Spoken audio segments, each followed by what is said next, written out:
Eh, Yeroo ammaa kana wantoonni hedduun kan mul'achaa jiru maalidha seetanii madaamonni sarraatinoota biyyarraa hin fidatu jechuudha. Biyyarraa fidatanii baay'een isaanii iqaamaa yookaan mattaawqaa hojjechiisaa fi hin jiran. Ashama harka fuunee kabajamtootaa fi daawwattootaa hordoftoota keenya nageenyi koo kan jaalalaa fi kabajaa bakkaa fi lafa jirtanitti isiniif haa baay'atu. Anis obboleettiin keessan bakkaa fi lafa jirutti waaqayyoof galannaa ga'u nagaa fayyaa gootedha. Isinis akka nagaa fayyaa naaf taatan waaqayyoorraa abdii guddaan qaba. Egaa har'a viidiyoo tokko qabadhee isinii dhufee jira. Tokkoffaa irratti gaafiin gaafatame akkasumas immoo wanta obboleettii kiyya bira irratti ga'een isinii qabadhee dhufee jira jechuudha. Innillee maalidha baay'een isaanii ijoolleen biyyarraa dhufan yeroo ammaa baay'een isaanii madaamni qaamaa yookaan mattaawqaa akka afaan oromootitti akka afaan keenyatti deemne mattaawqaa isa jennu san hojjechiisaa fi hin jiran jechuudha. Ofii ijoolleen tun seeraan dhufanii seeraan biyyarraa dhufanii innillee maalidha obboleettii keenya takkatu keessan akkana dheena gaafate.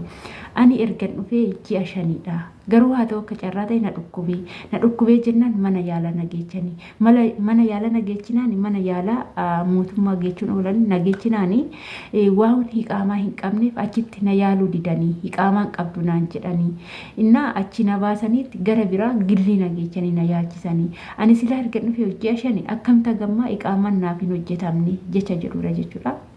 Wanni kun wanta sirriitti eeggachuu qabdanii fi wanta bilxoomuu qabdanii keessaa isa tokkodha jechuudha obboloota kiyya.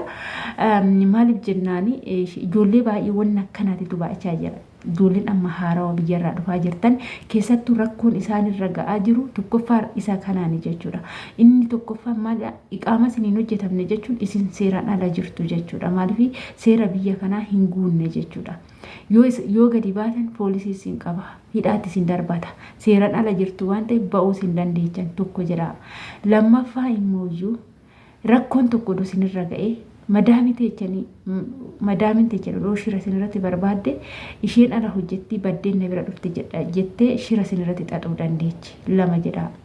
Sadaffaan immoo aga waggaa 2 kan amma isaan ittuma fufuu ji'a 5 hojjechiifne jechuun gimmaasha waggaa fixaa jirti waggaa tokko fixxe lammaffaas akkasumatti hojjechiisti madaamin takka kana raaman sodaanne kanaaf maal goote waggaa lammaffaas yoo itti fuftee waggaa 2 fixattee galuu barbaaddu ganaa maal gooti hidhamtanii mana hidhaa seentanii hidhamtanii galtu malee sanuu qaraamaa yoo sinirratti lakkaa'e qaraamaa san kaffaltanii galtu jechuudha. Kun sinirratti herreegama. Siniif galee taatee obboleettii teenya takka irratti ta'es ni jira.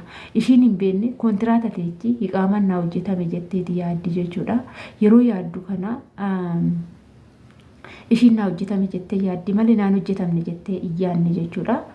Haa ta'uti garuu gaafa galtu gaafa waggaa lammataa xumurtee galtu mana hidhaa galtee ji'a 3 guutuu hidhamtee akkasitti akka hin taanetti galte jechuudha. Ishiin kana ta'uu hunda hin beekne jechuudha. Kanaaf ijoolleen teenya ji'a 5 dabartanii madaamin teechanii qaama isiniin hojjechiifne taanan biirootti dawwalattanii biirootti himachuu gara biiroo nu deebisi jettanii hojii san diddanii dhaabuu itti fuftanii hojjechuu isinirraa eegamu jechuudha. Maaliif jennaan erga seeran si fudhattee erga seera wanna biyya sanii isin barbaachisu erga isiniif hin goone itti fuftanii hojjetina.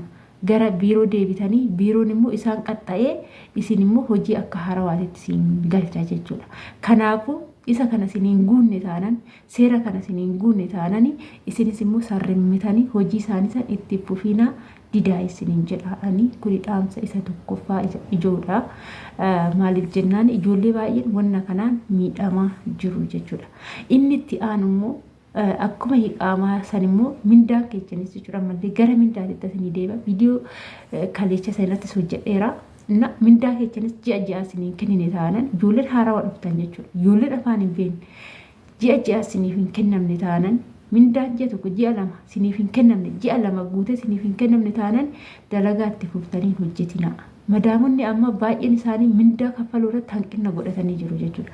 Hanqinni sirriitti baay'atee jira jechuudha. Ijoolleen kan boochullee kan immoo akkasumas rakkoon adda addaa nurra ga'e kan jedhanne sababa mindaatiif jechuudha. Madaamonni gaafa mindaan keessan waggaa irratti guute gadi baaftee sin gatti. Sababa isin irratti barbaaddi. Rakkoo isinitti fiduu miidhaa isinirraan ga'uuf isin barbaaddi jechuudha. Kanaaf birrii keessan irraa fudhadhaati yeroo ergattan ijoollee baay'een immoo wanni bilxoomuu qabdan yeroo ergattan gabaa gurraachan jechuudha. Gabaa gurraachan ergama jechuudha. Ka ijoolleen madaamin isin diddee baankiidhaan isin erga jette immoo isin birri keechan harkatti qabadha malee baankiidhaan hin ergisiifatina. Baankiidhaan birri baay'ee xiqqoodha. Akkasumallee immoo ijoolleen madaamin teechan gizee ijoollee haarawaa dhuftuuf jechuudha. Gizee alaan isinii ergitu eenyutti ergitaa akkas goota isiniin jedhanii gaafii isinitti baasu jechuudha. Kana kan obboleettii kiyyattan dabarsaa jira. Amma fakkeenya maqaa dhiiraa yoo arganii maqaa keecha ilaalee obboleecha keetiin inni kuni obboleettiin tiyyaa fi inni wal qunnamuu danda'u. Kanaaf gara obboleettii kootii naa dabarsaa waan ta'eef isarratti naa ergaa jedhaati haala saniif tooftaalee garaagaraa uummadhaati jechuudha. Nama maaragaan hawwaala isinii ergu yoo qabaattan ergisiifadhaa isiniin jira. Asumarraan illee kanaaf jechuudha gizee birrii ergattan gara biyya keechanii gizee birrii ergattan of eeggannoo gurguddaa godhadhaa sirriitti of eeggannoo godhadhaa birrii irratti jechuudha nyaatamuu dandeechu sobamuu dandeechu sobanii fakkeenyaaf amma waan hin jirre jechuudha sharafa hin jirre wayii ol guddisanii fakkeenyaaf amma Saa'udii kanatti yoo sharafni 33 34 kan ta'u ta'e 30 isinii ergina siniin jedhanii sin sobuu danda'u. Baay'izawee ijoolleen sharafa Saa'udii kana ijoollee baay'een siniif hin galle warroota viidiyoo waa'ee sharafaa hojjetu illee ilaaluu dandeessu jechuudha. Sharafni parsantaaliidhaan herreegameeti hirama malee qaxxituma 31 32 kan siniin jedhu sun birrii asii osoo hin taane parsantaaliidhaan jechuudha. Kanaaf parsantaalii 30 sinii ergina 31 sinii ergina sharafni 32 33 hin jiraate warroonni gadisiisanii aganaa sinii ergina jedhan warroonni sunniin hattuudha jechuudha. Sobanii birrii keechan isin nyaachuu barbaadu waan ta'eef isin immoo waan kanarratti sirriitti of eeggannoo gurguddaa godhachuu qabdu malee aganaan nu ergu jettanii waanuma akkasii isin erga isinitti fakkaate akka birrii keechan hin nyaatamne isiniin jechuu jaaladha. Kun dhaamsa obboleettii keechaniiti jechuudha. Akkasii isiniin jedha kabajamtootaa fi daawwattoota hordoftoota keenya.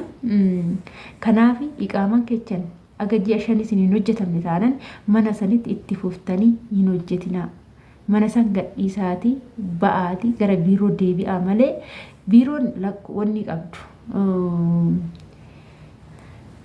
Lakkoofsi biiroo shurraabii keechan irratti barraa'ee jira. Ijoolleen haarawaa dhuftan jechuudha. Anamma shurraabii san nan qabaa jechuudha. Yoo barbaadda isiniif fida. Lakkoofsi shurraabii san keessa irra jira waan ta'eef yeroo madaamonni sin diddee biiroo sin geshuu diddee lakkoofsa biiroo sanirraa shurraabii sanirraa fudhadhaatii gara biirootti dawwaladha. Biiroo echatti dawwaluu qabdu. Biiroo Itoophiyaatti hin dawwalina. Biiroon Itoophiyaa deebisiniif hin deebistu. Echatti dawwaluu qabdu. Biiroo Saa'udii kan biyya kanaatti dawwaltanii isarratti furmaata fidachuu qabdu isiniin jedha. Yoo sin didanii lakkoofsa imbaasii biyya kana Riyaadii jira. Imbaasiin jechuudha lakkoofsa imbaasii soxxanii dawwalachuudha jechuudha. Imbaasiin immoo sirriitti nama ankabaakamu jechuudha. Sirriitti jennaa sirriitti waan ta'eef yoo isin gamteen dhufte lakkoofsa imbaasii soqattanii gara imbaasii dawwalachuudha jechuudha. Yoo biiroon sin jalaa sinii keessummeessu seeraan jiraattan taanan jechuudha. Seeraan jiraattan taanan imbaasiin immoo sinan kabaa jechuudha. Akkas isiniin jedha kabajamtoota kiyyaa viidiyoo kiyya sumarratti hanga olaaba. Hanga viidiyoo biraatti walitti deemtu ulfaadhaa horaa bulaa isiniin jecha